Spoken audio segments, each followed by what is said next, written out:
સુરતથી ક્રેડિટ કાર્ડની જે બીજી ગેંગ ચાલુ છે એને પકડી પાડ્યું છે. એમાંથી અમે લોકોએ અત્યાર સુધીમાં 3 આરોપીઓને ઝડપી પાડ્યું છે.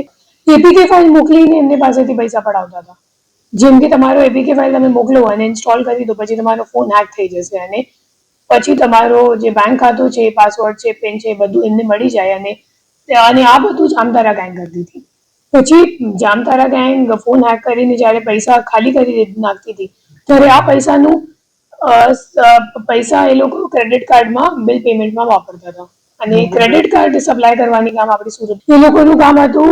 જે જામતારા વાળી ગેંગ છે એમને એ લોકો ક્રેડિટ કાર્ડ મોકલતા હતા તમામના, અને ક્રેડિટ કાર્ડ મોકલીને એમાં જે બેનિફિશિયરીઝ છે એમના જે ક્રેડિટ કાર્ડનું બિલ હતું એ પેમેન્ટ કરાવતા હતા. અને પેમેન્ટ કરાવીને પછી જ્યારે સાયકલ એક્સટેન્ડ થઈ જતું હતું તો અલગ અલગ પીઓએસ મશીનમાં સ્વાઇપ કરાવીને એમને રોકડમાં કન્વર્ટ કરતા હતા. અને રોકડમાં કન્વર્ટ કરીને જામતારા ગેંગને 10% કમિશન માટે કાપીને સીડીએમ મશીન મારફતે જામતારા ગેંગના અકાઉન્ટમાં ડિપોઝિટ